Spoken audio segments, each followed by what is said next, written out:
Good afternoon, students. So today we are going to discuss the next chapter, that is the formation of the company. We have earlier discussed that the company or corporation is an artificial person. Why? Her birth is not natural as well as her death is also not natural. So, how she come to into the existence, how she is incorporated. So, we apply the incorporation procedure as per the Company Act, and after complying all the procedure, the company comes into existence. Company or corporation comes into the existence. When it is incorporated, it becomes the separate legal entity and all characteristics are applicable to the company. So today we will see what is the procedure prescribed by the Company Act for the incorporation of a corporation or a company. So we will discuss it today. So um, why it is necessary to incorporation procedure applicable? Because what is the first stage of the incorporation? The first stage is that at the starting point, some persons come together with the common intention or the common object to start a company or a corporation. These persons contribute their share, that is money or money's worth, in the common stock, and in the terms of money, the common stock is known as the initial capital of the company or the corporation. So the first step is taken by the promoters, म्हणजे ज्यांना आपण आद्य संस्थापक म्हणतो. They are known as the promoters. Then what they do? First of all, they decide what type of company we are going to start, what is the object of the company, how much capital is required for starting the company, then what is the objective, then what are the first necessary things to start the company. They decide after the negotiations, and then they conceive the idea in their mind to start a company. Sometimes the company, most generally the companies or corporations are started for the business or profit purpose. But this is not always so. Sometimes the companies are for the cultural activity. Sometimes the companies are for the sports promotion. So there are various objects, but generally most of the time the companies or corporations are started for the business and the gaining profit. So at the starting point, all promoters decide what type of company, either private or public, or what is the object, what the capital is necessary, आणि दुसरं म्हणजे they do some preliminary contracts with the outsiders. म्हणजे समजा आता जागा आहे, आम्हाला कंपनीत जागा पाहिजे, तर ती जागा भाड्याने घेणं किंवा परचेस करणं, ही जी सगळी प्रिलिमिनरी कॉन्ट्रॅक्ट्स आहेत, they are entered into by the promoters. Then if they are going to start a new company, or sometimes they take the already started business, म्हणजे कंपनी टेक ओव्हर करतात ते दुसरी जुनी आणि नवी कंपनी सुरू करतात. तर these are the preliminary stages taken by the promoters. Then if they are going to start the company, if the license is necessary, all companies need not necessary to draw a license, but some companies to start there is a need of license. Then if there is a need of license, the promoters start the procedure for the licensing. Then they decide what is the name of the company. So with this preliminary preparation, Now they start the incorporation process. Then what is the formation of the company? That is incorporation process, which is prescribed in the Company Act itself. So before a company is formed, certain primary steps are necessary, which are taken by the promoters. Then according to section 3 of the Company Act Vishay 13, what is the procedure prescribed by this act? What is the first step? If the promoters want to start a private limited company, then there must be at least 2 members of the company to start the company. If they decide to start the public limited company, then what is the minimum number is required to start the public limited company? 7. We have already discussed this. So first they decide whether our company will be private or public. If private, minimum 2 members are required. If public limited company, then minimum 7 number is required. Then as per the new Company Act Vishay 13, there is also the provision to one person company. This is total novel idea, firstly introduced in the Company Act Vishay 13, which is known as the one man company. आता one man कंपनीमध्ये काय असतं ते बघा. Memorandum of one person company shall indicate the name of the other person with his prior written consent in the prescribed form. आता one man company आहे तर त्यांना त्यांच्या घटनापत्रात which is known as memorandum, after this we will discuss it at stage, but त्यांना they have to, one person have to mention in the one man company that in event of the death of that one person, who will be the successor of the company member. So they have to, first of all, the name of the other person in the event of his death. The other person who, his name must be incorporated in the memorandum with his written consent. म्हणजे त्या माणसाने आधी आपली return consent दिलेली असली पाहिजे की ह्याची डेथ झाली तर मी सक्सेसर होईल असं. So this is a novel idea and a newly introduced provision in the new Company Act Vishay 13. Then now we will see the registration of and incorporation of company. आता प्रत्यक्ष आमची incorporation process सुरू झाली. One man company बाजूला झाली. आता आम्ही काय बघतोय, आयदर प्रायव्हेट और public limited company. So first of all the members, how much members must be required.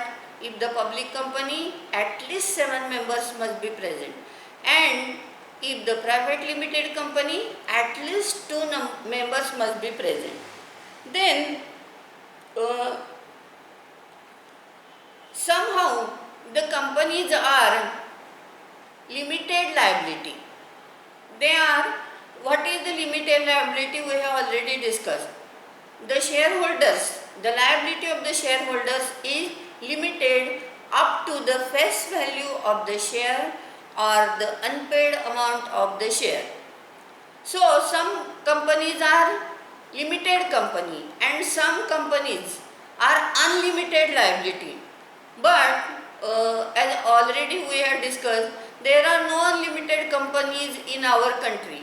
एकही unlimited company नाही आहे. याचं कारण असं आहे, if though it is permissible by Company Act. Company Act म्हणते तुम्ही अनलिमिटेड लायबिलिटीची कंपनी करू शकता, परंतु what is the intention of the investors? Why they invest their money in the shares? To gaining something. मग अनलिमिटेड लायबिलिटी आली तर आमच्यावरच liability पडेल. म्हणून no one is interested in the invest their money in the unlimited company. So though it is permissible by Company Act, there is no any one unlimited liability company in our country. So now what is the procedure for registration? आता आमची company जी, आमची preliminary तयारी सगळी झाली. आता आम्हाला काय करायचं आहे तर प्रत्यक्ष तिचं रजिस्ट्रेशन म्हणजे incorporation process we have to start. What is the first step? To obtain the registration of a company, an application must be filed with the registrar of the company. तर कंपनीचे रजिस्ट्रार जे आपल्या डिव्हिजनमध्ये असतात त्यांच्याकडे आपल्याला apply करावं लागतं. तर हा ॲप्लिकेशन कोण करतं? तर हे जे प्रमोटर्स आहेत पहिले स्टार्टिंग ते अप्लाय करतात. Before a company is registered. आता त्यांना पहिलं काय ठरवावं लागतं? कंपनी रजिस्ट्रेशनच्या पूर्वी त्यांना नाव हे सजेस्ट करावं लागतं. म्हणजे आधी they have to decide what is the name of our company. And if it is the private company, then name, then private limited company असं पुढं आलंच पाहिजे. If it is public limited, then name public limited company. So it is compulsory. So they have to decide first of all what will be the name of our company. So they file with the registrar what will be the name they want to. आता ते कशा पद्धतीने देतात? ते 3-4 preference देतात. म्हणजे पहिलं नाव आम्हाला हे पाहिजे, हे जर काही कारणाने रिजेक्ट झालं तर second name, if it is rejected then third name, असं प्रायोरिटी वाईज ही नावं दिली जातात. आता त्यानंतर सगळ्यात महत्त्वाचं म्हणजे memorandum of the company. What is mean by memorandum of association? This is a very fundamental document of the company because there is a object clause. म्हणजे ही कंपनी कशासाठी आहे, याची बॉरोइंग पॉवर किती आहे, याची लिमिट किती आहे, याचे डायरेक्टर्सना पॉवर्स काय आहेत, हे सगळं त्या मेमोरंडममध्ये लिहिलेलं असतं. आणि म्हणजे मॅक्झिमम कॅपिटल किती रेज करू शकते कंपनी, हे सगळे क्लॉज जे असतात ते मेमोरंडममध्ये असतात. हे मेमोरंडम कोण तयार करतं? तर हे प्रमोटर्सच तयार करतात, घटनापत्र. आता with the application for the registration there is a required some document to be filed along with that application. So what is the first document? Memorandum of association. For the sake of brevity it is referred as only memorandum. म्हणजे प्रत्येक वेळी memorandum of association म्हणायची गरज नाही, पण पेपरमध्ये लिहिताना पूर्ण मेमोरंडम ऑफ असोसिएशन असं मेन्शन करावं. तर ह्याच्यामध्ये ते कोणी सबस्क्राईब केलेलं पाहिजे, कमीत कमी 7 मेंबर्सनी ते सबस्क्राईब केलेलं असलं पाहिजे. म्हणजे त्याच्यावर त्यांची सिग्नेचर्स पाहिजेत, कमीत कमी 7 जणांचे.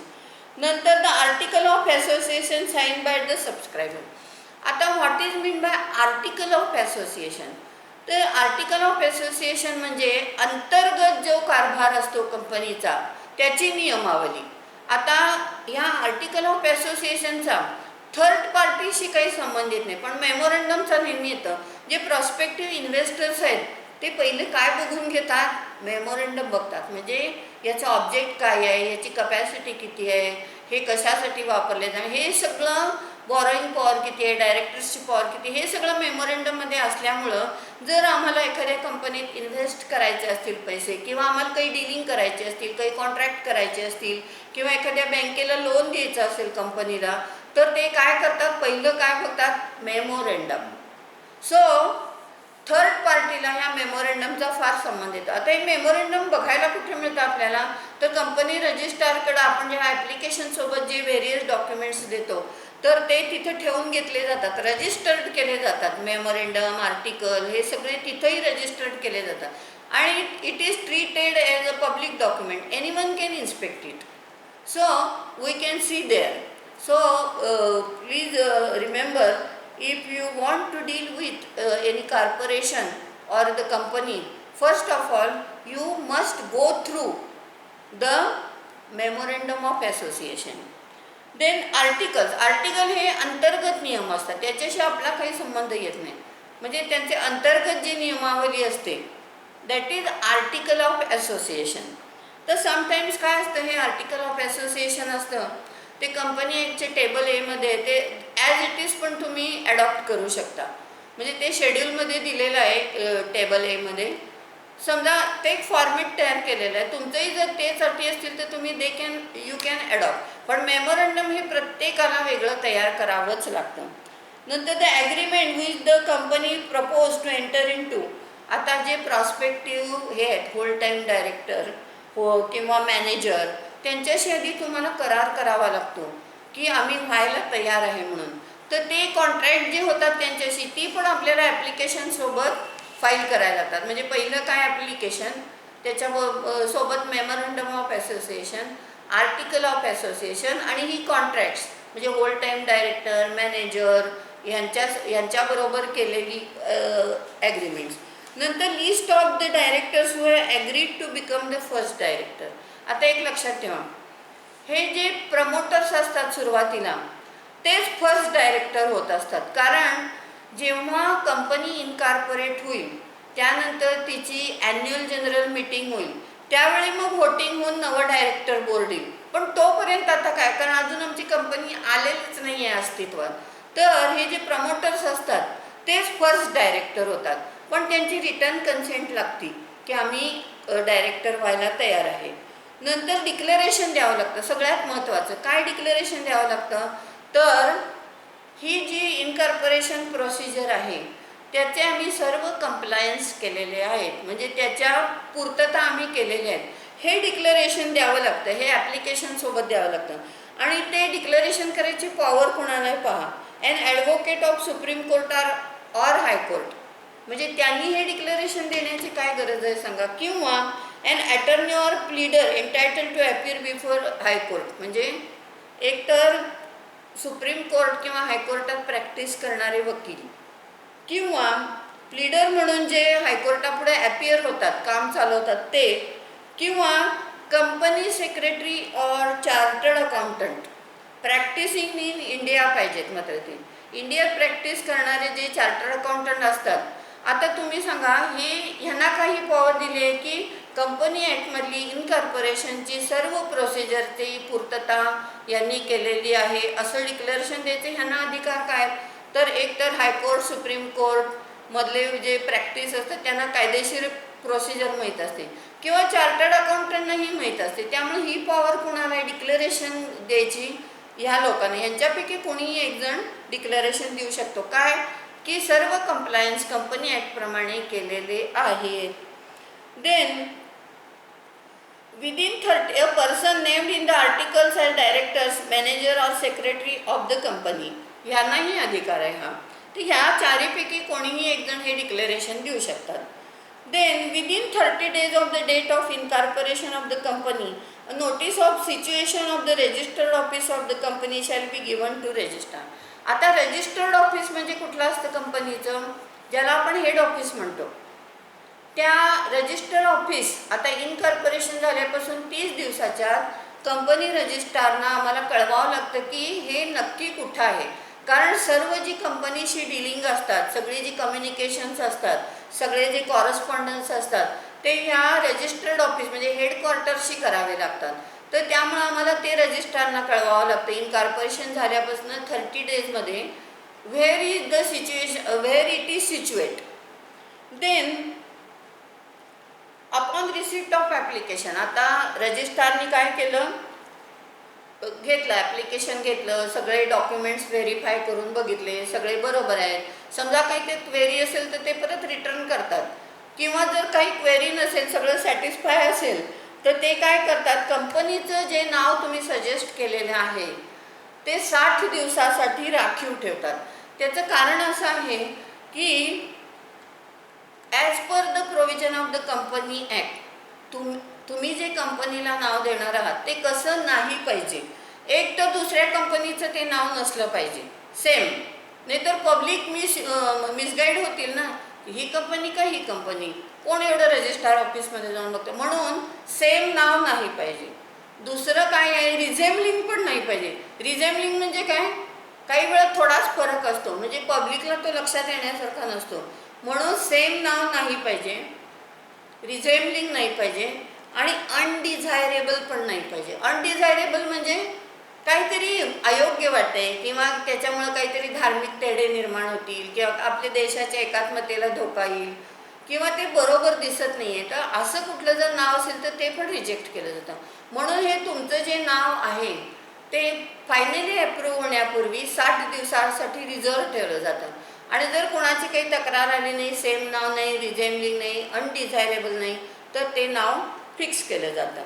आता रजिस्ट्रार जे असतात, कंपनी रजिस्ट्रार, ते सगळं आता स्क्रुटिनी करतात. ॲप्लिकेशन नंतर सगळे डॉक्युमेंट्स व्हेरीफाय करून बघतात, त्यात कुठलीही प्रोव्हिजन कंपनी लॉच्या विरुद्ध नाही आहे ना. तर ह्या सगळ्या गोष्टी ते स्क्रुटिनी करतात. आणि वेन दे सॅटिस्फाय की हे सगळं ओके आहे, तेव्हा ते काय करतात, इश्यू सर्टिफिकेट ऑफ इनकॉर्पोरेशन. म्हणजे काय, आता कंपनीचा जन्म झाला, ते स्वतःच्या हँड आणि सील खाली, कोण, कंपनी रजिस्ट्रार जे असतात, they issue the incorporation certificate in their hand and seal. म्हणजे त्यांच्या सहीने ते येतं. आता ह्याची जी तारीख असते मुळात या सर्टिफिकेटची, that is the birth date of the company. म्हणजे त्या दिवशी ती जन्माला आली. आपल्या कसं असतं, आपण नॅचरली जन्माला येतो, ती आपली बर्थ डेट असते. आता हिला आपण कायद्याची प्रोसिजर करून तिला जन्माला घातलं, आता ते सर्टिफिकेट मिळालं. त्यामुळं त्या सर्टिफिकेटवर जी डेट असेल, that is the birth date of the company. त्यामुळं आणि हे सर्टिफिकेट इश्यू केल्यानंतर हे जे तुम्ही जे डॉक्युमेंट सगळे हजर केले होते ॲप्लिकेशनसोबत, ते पण तिथं नोंद केले जातात. म्हणजे आपल्याला बघायला मिळतात ते केव्हा, ते तिथं रजिस्टर्ड झालेले असतात. नंतर a certificate of incorporation given by a registrar in respect of company is conclusive evidence that all the requirement of the company act have been complied with. आता conclusive evidence, what is mean by conclusive?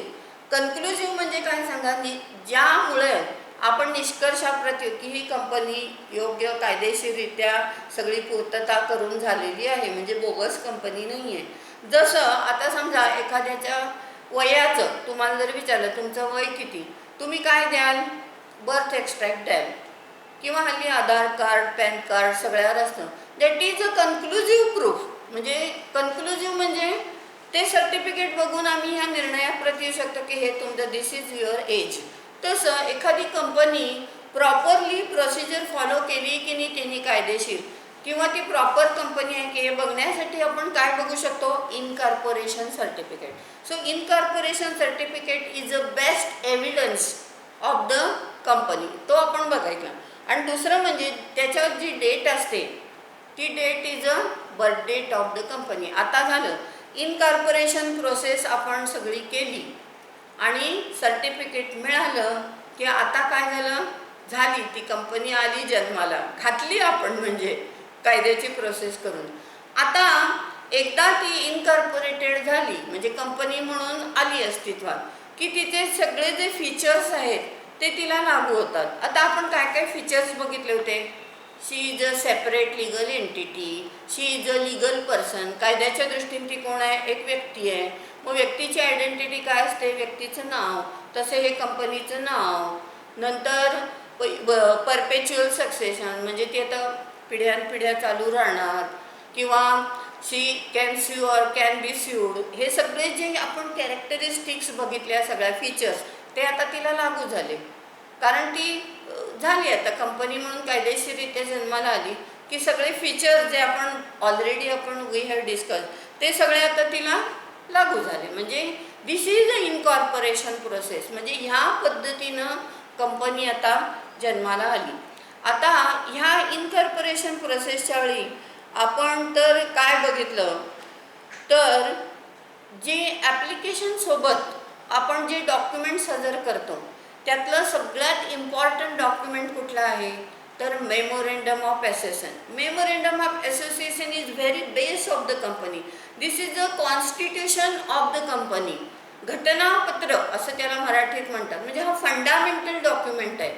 तर आता we will discuss the provision relating to memorandum of association म्हणजे घटनापत्र. आता what is the meaning of memorandum? The memorandum of association is a document which set out the constitution of the company. म्हणजे ती घटनाच आहे, घटनापत्रच म्हणतात त्याला. म्हणजे सगळा बेस कशावर आहे, कंपनी कशा आधारे चालते, ह्या कॉन्स्टिट्यूशनच्या आधारे. The company and is therefore the foundation on which the structure of the company is based. म्हणजे हे पायाच आहे हा सगळ्या कंपनीचा. तर memorandum of association of company is a fundamental document and it is the first step. म्हणजे पहिली step यामध्ये काय आहे तर आपण ऑब्जेक्ट ठरवतो, कंपनी कशासाठी हे करायची आहे, नंतर पॉवर्स काय आहेत, कंपनीचं उद्दिष्ट काय आहे, कंपनीचं रजिस्टर ऑफिस कुठं असेल, बॉरिंग पॉवर किती आहे, what are the powers of the direct, हे सगळं फंडामेंटल हे आहे. म्हणजे एकदा कंपनीने मेमोरंडम तयार केलं की कंपनी त्याच्या बाहेर जाऊ शकत नाही. त्यामुळं this is a very fundamental document. आणि आपल्याला जर डील करायचं असेल, आपण आउटसायडर आहे कंपनीचे, समजा तुम्ही फ्युचरमध्ये इंजिनियर झाल्यावर एखाद्या कंपनीशी तुम्हाला डील करायचं आहे कुठल्याही प्रकारचं, तर तुम्ही पहिलं काय बघून घ्यायला पाहिजे तर मेमोरंडम. आणि हे कुठं बघायला मिळतं, कंपनी रजिस्ट्रारच्या ऑफिसमध्ये पब्लिक डॉक्युमेंट म्हणून ट्रीट केलं जातं. तिथं तुम्ही व्हेरीफाय करायला पाहिजे. समजा एखाद्या बँकेकडे लोन मागितलं कंपनीने, तर बँकेने काय बघायला पाहिजे, ह्यांची बॉरोइंग पॉवर किती. त्याच्या बाहेर गेलं तर कंपनीला बोलत नाही, अल्ट्रा व्हायरस ॲक्ट होतो तो. म्हणून थर्ड पार्टीचा नेहमी डीलिंग करताना मेमोरंडमशी संबंध येतो आणि कंपनी मेमोरंडमच्या बाहेर जाऊ शकत नाही. So this is a very fundamental document which we have filed along with the application for the incorporation process. त्यावेळी पहिलं आपण डॉक्युमेंट कुठलं हजर करतो, memorandum, which is prepared by the प्रमोटर्सनीच तो तयार केलेला असतो. तर आता प्रत्यक्ष डेफिनेशन काय बघा, हे तुम्हाला मेमोरंडम म्हणजे काय कळलं. आता what is the definition according to company act. According to the company act section 2 sub clause 56 त्यामध्ये डेफिनेशन दिली आहे. आता बघा definition. Memorandum means memorandum of association as originally framed. Originally framed म्हणजे आधी कोणी तयार केलं, प्रमोटर्सनी इनकॉर्पोरेशन प्रोसेसच्या वेळी ॲप्लिकेशन सोबत जोडताना. म्हणजे memorandum of association is originally framed or is altered from time to time. म्हणजे काय सांगा, त्यानंतर त्यात काही बदल होत जातात, बदल होऊ शकतात. समजा नाव बदललं कंपनीचं, बॉरोइंग पॉवर बदलली, काही जर चेंज झालं, रजिस्टर ऑफिस स्थलांतरित झालं दुसरीकडं, तर आम्हाला मेमोरंडममध्ये चेंज करून घ्यावं लागतं, अल्टरेशन करून घ्यावं लागतं. म्हणून मेमोरंडमची डेफिनेशन काय दिली आहे, memorandum of association as originally framed or as alter from time to time in persons of or previous company law. मात्र हे अल्टरेशन कशाप्रमाणे पाहिजे, कंपनी ॲक्टमधल्या प्रोव्हिजन. अशी सिम्पल डेफिनेशन आहे. त्यानंतर आता ते कसं पाहिजे, कारण आपल्याला थर्ड पार्टीला बघायचं आहे ना डीलिंग करतात, तर इट मस्ट बी प्रिंटेड. म्हणजे कसं पाहिजे, ते प्रिंटिंगमध्ये पाहिजे. म्हणजे कुठलेही असेल, टायपिंग असेल, छपाई केलेली असेल, कुठल्या ना कुठल्या फॉर्ममध्ये ते प्रिंटेड पाहिजे. दुसरं, डिवायडेड इंटू पॅराग्राफ्स. आता त्याचं काय, पॅराग्राफ त्याला कॉन्झिक्युटिव्ह नंबर पाहिजे, म्हणजे अनुक्रमाने नंबर पाहिजे. याचं कारण काय, प्रत्येक क्लॉजमध्ये आम्हाला वेगळं, आता समजा head office clause, registered office clause, object clause, असे वेगळे वेगळे क्लॉज त्यात असतात. मग त्याला नंबरिंग पाहिजे. आता समजा आम्हाला ऑब्जेक्ट क्लॉज बघायचं, तर आम्ही पटकन ते इंडेक्समध्ये बघणार त्याचा पॅराग्राफ नंबर किती आहे. म्हणून it must be printed and it must be divided into paragraph numbered consecutively. म्हणजे अनुक्रमाने नंबर 1 2 3 4 5 असं क्रमाने पाहिजे, म्हणजे रिफर करायला सोपं पडतं. And sign by at least 7 subscriber.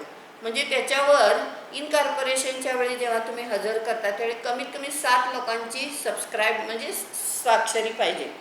आता each subscriber must sign the memorandum of the association with his address, description, occupation. त्या सबस्क्रायबरचं पूर्ण नाव, पत्ता, ऑक्युपेशन हे सगळं त्यामध्ये पाहिजे आणि त्यांची सही दुसऱ्याने अटेस्ट केलेली असली पाहिजे.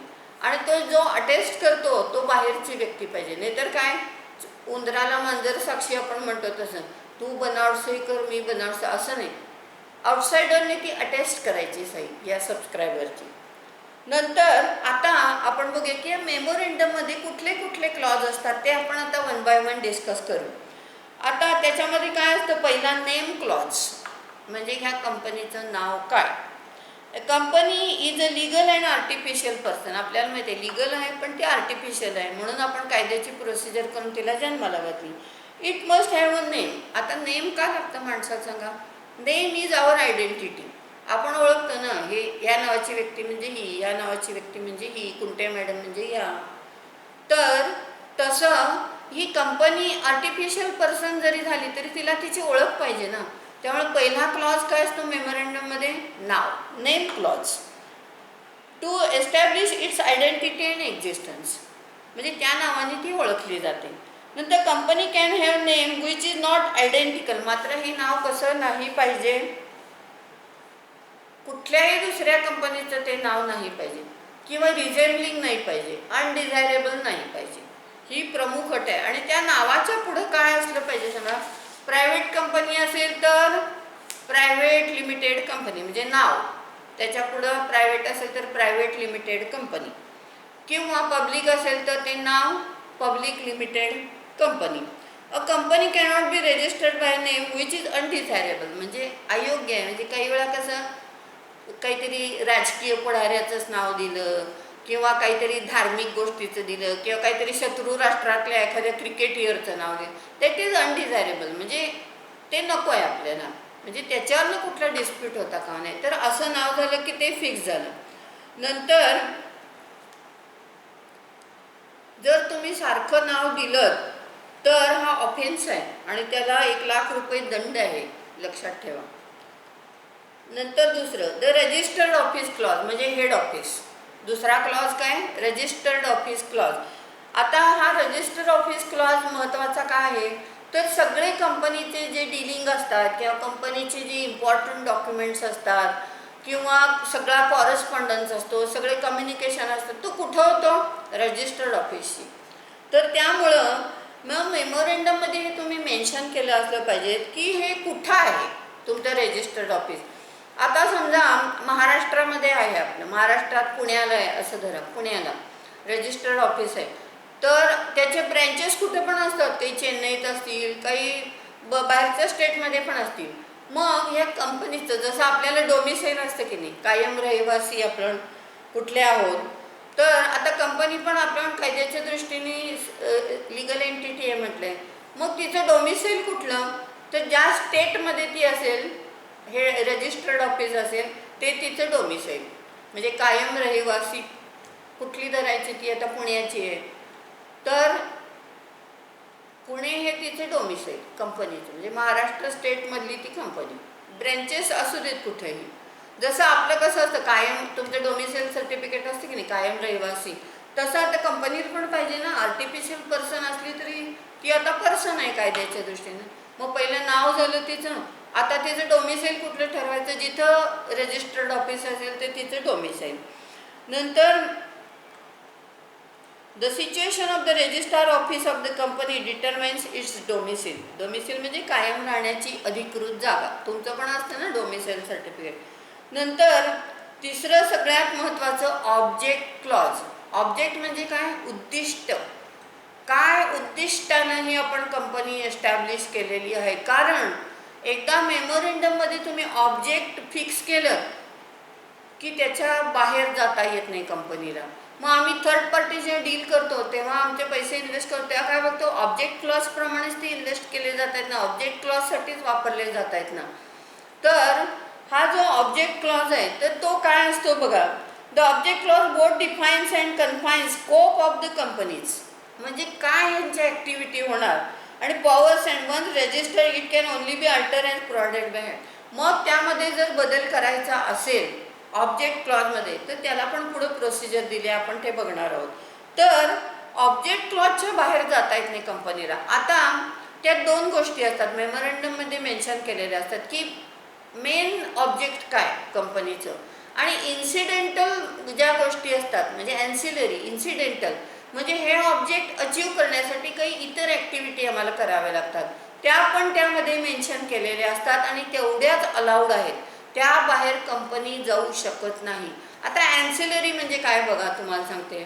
आता समजा एखादी कंपनी आहे, आता त्या कंपनीने समजा फूड कोर्ट ठेवलं किंवा वर्कर्सना एम्प्लॉईजना जाण्या येण्यासाठी बसची सोय केली, या ॲन्सिलरी गोष्टी झाल्या, पण त्या पण आम्हाला मेन्शन कराव्या लागतात मेमोरेंडममध्ये. म्हणजे मेन ऑब्जेक्ट काय आणि ते अचीव करण्यासाठी येणारे इन्सिडेंटल गोष्टी कुठल्या आहेत हे मेमोरेंडममध्ये हे करावं लागतं. आणि एकदा once it is registered, company cannot go beyond the object clause, त्याच्या बाहेर ती जाऊ शकत नाही. तर the purpose of object clause is to enable subscriber to the memorandum to know the usage to which the money may be put. म्हणजे आता हे जे पैसे आम्ही गुंतवतोय, हे जे शेअर होल्डर्स आहेत ते बघणार की ह्या ऑब्जेक्ट क्लॉजसाठीच खर्च केले जात आहेत ना. The main object of the company to be pursued by the company on its incorporation or object incidental or attainment. म्हणजे मेन उद्दिष्ट साध्य करण्यासाठी इन्सिडेंटल ज्या गोष्टी येतात त्याही करू शकतो आपण, पण त्याच्या बाहेर कंपनी जाऊ शकत नाही. आता त्यानंतर जो क्लॉज असतो तो लायबिलिटी क्लॉज. लायबिलिटी म्हणजे आपण काय बघितलंय, शेअर होल्डरची लायबिलिटी कशी आहे, लिमिटेड लायबिलिटी आपण बघितले, कारण अनलिमिटेड लायबिलिटीच्या कंपन्या आपल्या इथं नाहीच आहेत. मग लिमिटेड लायबिलिटी म्हणजे काय, तर शेअर्सची जेवढी फेस व्हॅल्यू आहे किंवा अनपेड अमाऊंट आहे ते आपण डिस्कस केलेलं आहे. आता कॉल मनी काही वेळा करतात कंपन्या, उरलेले नंतर ते म्हणतात. तर प्रत्येक शेअर होल्डरची लायबिलिटी किती, limited up to the face value of the share or unpaid amount of the share.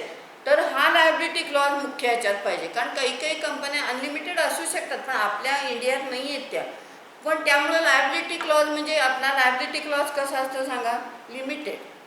आता त्या अमाऊंट पता म्हणजे जेवढे शेअर आपल्याला अलॉट झाले आहेत त्याच्या बाहेर कंपनी आपल्याकडे क्लेम करू शकत नाही. काही काही कंपन्या काय कशा असतात, limited company limited by guarantee असतात. म्हणजे गॅरंटी म्हणजे काय, प्रत्यक्ष शेअरमध्ये ते पैसे गुंतवत नाहीत, तर फक्त काय सांगतात वाइंडिंग अपच्या वेळी लागेल तर आम्ही एवढी एवढी अमाऊंट देऊ असं. म्हणजे फक्त त्यांनी अंडरटेकिंग दिले, गॅरंटी दिली, प्रत्यक्ष पैसे दिलेले नसतात. त्याला काय म्हणतात, company limited by guarantee. Generally या स्पोर्ट्सच्या किंवा हे सेलिब्रिटी वगैरे असतात हे ह्याच्यात गॅरंटर. तर मग त्यांची लायबिलिटी पण लिमिटेड, किती, जेवढं त्यांनी गॅरंटी दिली तेवढ्या अमाऊंट पुरतीच लायबिलिटी. म्हणजे जसं शेअरमध्ये आपली जेवढी फेस व्हॅल्यू किंवा अनपेड अमाऊंट आहे तेवढी शेअर होल्डरची लायबिलिटी. तसंच कंपनी लिमिटेड बाय गॅरंटी जर असेल तर त्या गॅरंटरची लायबिलिटी किती, जेवढ्या अमाऊंटची त्यांनी गॅरंटी दिली तेवढी, त्याच्या बाहेर कंपनी क्लेम करू शकत नाही त्यांच्याकडे. So this is limited liability. तर हा जो चौथा क्लॉज आहे हा लायबिलिटी क्लॉज आहे.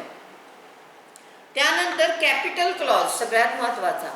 आता कॅपिटल क्लॉज म्हणजे कंपनी तिच्या लाईफटाईममध्ये मॅक्झिमम किती कॅपिटल उभा करू शकते, किती रेज करू शकते, हा जो क्लॉज आहे. म्हणजे त्याच्यानं आपल्याला कळतं ना, आपण कंपनी मोठी आहे कंपनी लहान आहे, आपण हे कशानं ठरवतो, कॅपिटल अमाऊंटवरनं भरवतो.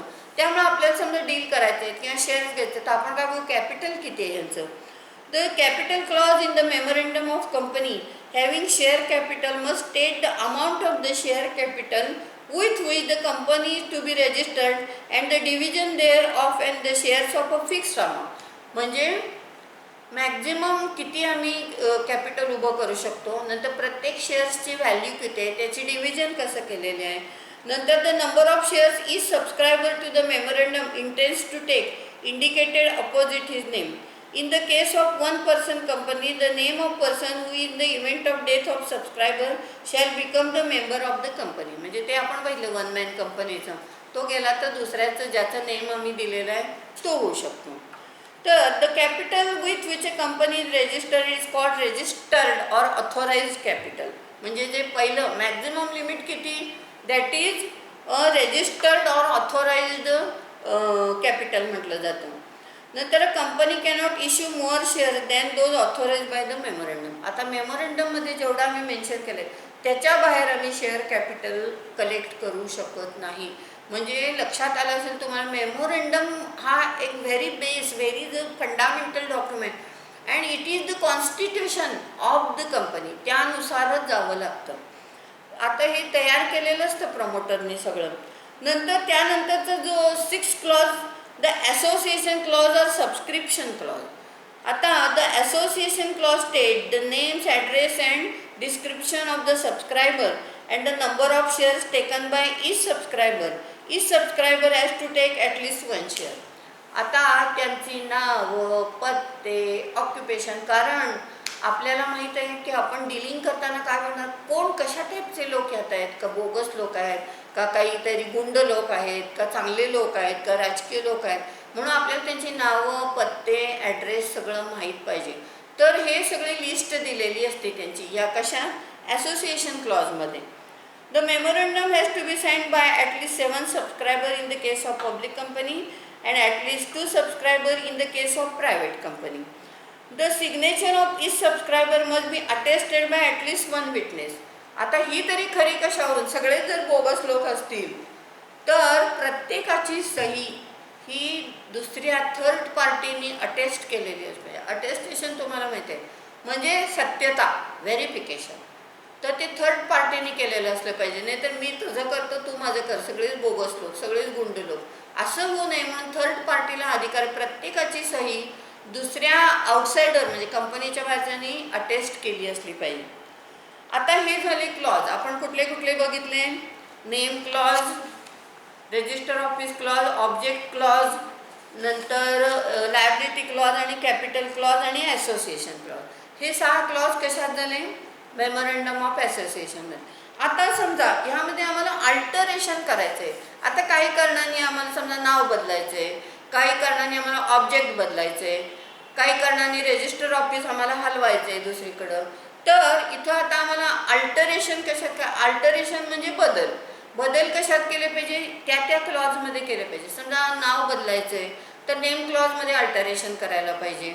म्हणून जे आपण मूळ डेफिनेशन बघितली मेमोरंडमची ती काय, as originally framed and altered from time to time. म्हणजे आता एक लक्षात घ्या, अल्टरेशन होतीलच असं नाही प्रत्येक कंपनीच्या बाबतीत, पण अल्टरेशन करता येतं म्हणजे तसं गरज निर्माण झाली तर.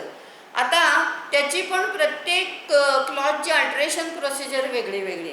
आता समजा आपल्याला काय करायचं, चेंज ऑफ नेम, पहिलं अल्टरेशन करायची वेळ आली, प्रत्येक वेळी हे होईलच असं नाही, आवश्यक असेल तरच हे अल्टरेशन्स होतात. मग नंतर काय करावं लागतं, मूळ मेमोरंडममध्ये तर अल्टर्ड क्लॉज घालून नवं मेमोरंडम होतं. म्हणून subject to alteration, originally framed आणि त्यातली अल्टरेशन. आता समजा आम्हाला नेम क्लॉजमध्ये अल्टरेशन करायचं आहे तर त्याला प्रोसिजर काय बघा.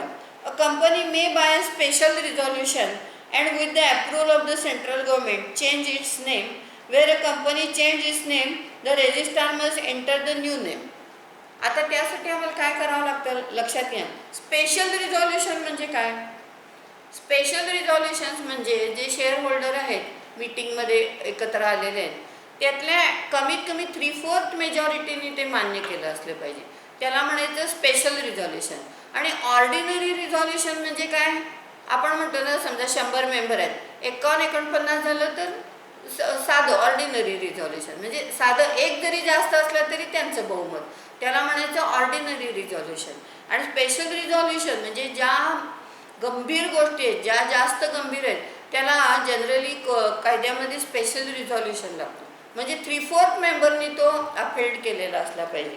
तर आता कंपनीला समजा नाव बदलायचं तर त्यांनी काय करायचं, स्पेशल रिझॉल्युशन म्हणजे शेअर होल्डरनी कमीत कमी 3/4 लोकांनी तो मान्य केला असलं पाहिजे अल्टरेशन इन नेम, आणि त्याला सेंट्रल गव्हर्नमेंटचं अप्रुव्हल लागतं. Where company change is name the registrar must enter the new. आता एकदा ह्या प्रोसिजरनी नाव बदललं की परत नवं नाम कुणाकडे रजिस्टर होणार, कंपनी रजिस्ट्रारकडे. तिथं प्रत्येक गोष्टीची नोंद असते कंपनी रजिस्ट्रारकडं, तर त्यामुळं आता नव्या नावाची तो परत नोंद करून घेणार. By ordinary resolution sometimes through inadvertence or otherwise the company is registered by a name which in the opinion of central government is identical with the name of the existing company. In such case may change its name by ordinary resolution. म्हणजे गव्हर्नमेंटलाच असं वाटलं की हे दुसऱ्यांचं नाव आहे तर तुम्ही बदला असं ते सांगतात, मग त्याला काय स्पेशल रिझॉल्युशन करून मान्यता घ्यायची गरज नाही. साधा ऑर्डिनरी रिझॉल्युशन हे केला तरी चालतो. जेव्हा गव्हर्नमेंट आपल्याला सांगतं की हे रिझेम्बलिंग नाव आहे तर ऑर्डिनरी, आणि जर आम्हीच ठरवणार आहोत बदल करणार आहोत तर 3/4 मेजॉरिटीने तो मान्य केलेला असला पाहिजे. नंतर काही वेळा कसं असतं, private limited company converted into public limited company, मग त्यावेळी सुद्धा नेम क्लॉजमध्ये चेंज करावा लागतो, पण त्याला ऑर्डिनरी रिझॉल्युशन दिला तरी बास होतो. नंतर चेंज ऑफ रजिस्टर ऑफिस. आता काही वेळा काय होतं, आपलं जे हेड ऑफिस असतं त्यात आम्हाला काही वेळा कसं कंपन्या सुरुवातीला लहान असतात, मग ते कुठली तरी भाड्याच्या जागेत उभं करतात. तर आता इथं 3 शक्यता. एक तर सेम सिटीमध्ये असेल, म्हणजे समजा सांगली हेड ऑफिस आहे, पण आम्ही काय केलं, मेन रोडवरनं आम्ही सांगली मिरज रोडला आणलं, विश्रामबागला आणलं, म्हणजे सेम सिटी पण तेच जागा बदलली. आता दुसरी काय पॉसिबिलिटी असते, काही वेळा टाऊनच बदलतं, म्हणजे एका शहरातनं दुसऱ्या शहरात, ही दुसरी पॉसिबिलिटी. आणि व्हॉट इज थर्ड पॉसिबिलिटी, स्टेटच चेंज होईल, म्हणजे महाराष्ट्रातनं चेन्नईत पण जाऊ शकेल आमचं रजिस्टर ऑफिस. तर त्या तिन्हीची अल्टरेशनची प्रोसिजर वेगळी वेगळी दिलेली आहे. तर ती कशी आहे बघा, change of register office in the same town, म्हणजे आत्ता आपण म्हटलं तसं मेन रोडवरनं सांगली मिरज रोडवर आलं, विश्रामबागला आलं, तर notice is to be given to the registrar within 30 days. म्हणजे बदल जो झाला, कारण गावातल्या गावात, त्यामुळे बाकी डोमिसाईल वगैरे काहीच बदलत नाही, तर त्यामुळं तुम्ही फक्त गावातल्या गावात जर रजिस्टर ऑफिस अल्टर करायचं असेल तर ते 30 दिवसाच्या आत रजिस्ट्रारला नोटीस द्यावी लागते. दुसरं, change of register office from one town to another, म्हणजे आता इथे शहर बदलत आहे, तर तिथं town in the same state, पण राज्य बदलत नाही आहे. A special resolution is to be pass in general meeting. ह्याला मात्र स्पेशल रिझॉल्युशन लागतो. Meeting of the share holder and copy of it is to be filed with the registrar within 30 days. आता तिसरं, स्टेटच चेंज होत आहे, म्हणजे आणि गंभीर बाब झाली, तर त्यावेळी special resolution and confirmation from company law board. इथं मात्र जर स्टेटच चेंज होणार असेल, कारण डोमिसाईलच चेंज होतं, मग त्यावेळी शेअर होल्डरनी स्पेशल रिझॉल्युशन, म्हणजे कमीत कमी 3/4 मेजॉरिटीने तो मान्य करावा लागतो, आणि त्याला कंपनी लॉ बोर्डाची कन्फर्मेशन लागतं त्याला. म्हणजे लक्षात आलं, रजिस्टर ऑफिस काय सेम शहरातच जर बदलणार असेल, म्हणजे भाड्याच्या जागेतनं स्वतःच्या जागेत जाणे, पण शहर तेच, तर तिथं काय फक्त नोटीस द्यायची रजिस्ट्रारनं. आता टाऊन बदलते, म्हणजे गाव बदलत असेल तर इथं स्पेशल रिझॉल्युशन आणि जो तो 30 दिवसाच्या आत कळवावा लागतो. आता स्टेटच जर बदलत असेल तिथं स्पेशल रिझॉल्युशन आणि कंपनी लॉ बोर्डाचं त्याला कन्फर्मेशन लागतं. तर ही अल्टरेशन प्रोसेस कसली झाली, रजिस्टर ऑफिस जर बदलत असेल तर. आता पुन्हा चेंज झालं की परत रजिस्ट्रार ऑफ कंपनी तो नोंद करतोच ते अल्टर्ड. नंतर चेंज ऑफ ऑब्जेक्ट क्लॉज, म्हणजे जे तुमचं उद्दिष्ट आहे आता त्यात आम्हाला चेंज करायचं आहे, तर त्यामध्ये company can effect change in the object call. आता ऑब्जेक्ट म्हणजे मूळ उद्दिष्टच बदलत आहे, तर स्पेशल रिझॉल्युशन पाहिजे. मात्र एक लक्षात घेणार, थोडी गंभीर बाब जास्त डेप्थची असेल तर तिथे स्पेशल रिझॉल्युशन. आता ऑब्जेक्ट म्हणजे ज्यासाठी कंपनी आम्ही इन्कॉर्पोरेट केली तेच आता आम्ही मूळ उद्दिष्टच बदलतोय, तर इथं मात्र स्पेशल रिझॉल्युशन पाहिजे. नंतर confirmation thereof by the company law board, आणि त्यालाही कंपनी लॉ बोर्डाचं कन्फर्मेशन पाहिजे ऑब्जेक्ट क्लॉज चेंज करायचं असेल तर. A certified copy of the order of company law board confirming the alteration together with the altered memorandum shall be filed with registrar. आता जे company law बोर्डाचं confirmation लागतं, पहिलं स्पेशल रिझॉल्युशन, त्याला company law बोर्डाचं कन्फर्मेशन लेटर आलं की alter केलेलं मेमोरेंडम आणि कंपनी लॉ बोर्डाचं लेटर कन्फर्मेशनचं ते आम्हाला रजिस्ट्रारकडं नोंद करावं लागतं. नंतर the provision of the memorandum so as to change the place of its register office from one state to another or with respect to the object of the company so far as may be required to carry on its business more economically. आता ही अल्टरेशन्स तरी आम्ही का allowed करतोय, म्हणजे अल्टरेशन्स ही कुणाची मनमानी, कुणाची एक इच्छा आहे, कुणाची व्हीम आहे म्हणून नव्हे, तर इथं ही अल्टरेशन्स करताना उद्दिष्ट काय पाहिजे की हे कंपनीचा जो बिझनेस आहे हा जास्त चांगल्या पद्धतीने व्हावा, जास्त प्रॉफिटने व्हावा, किंवा to attain its main purpose new or improved means, किंवा आम्ही जर उद्दिष्ट बदललं असेल नवं तर ते जास्त चांगल्या पद्धतीनं कार्यान्वित होईल. म्हणजे थोडक्यात काय आहे, टू एनलार्ज द चेंज, म्हणजे काही वेळा आम्हाला बिझनेस एक्सपांड करायचा असतो, तर मुळात हे जे ऑब्जेक्ट क्लॉज चेंज करताना जर कंपनीचं त्यात काही भलं होणार असेल, एक्सपान्शन होणार असेल तर, किंवा बिझनेस वाढणार असेल किंवा प्रॉफिट वाढणार असेल तरच ही अल्टरेशन अलाउड केली जातात. नंतर परत ही जी अल्टरेशन प्रोसिजर आहे ती सुद्धा confirm by company law board on petition. Petition म्हणजे अर्ज.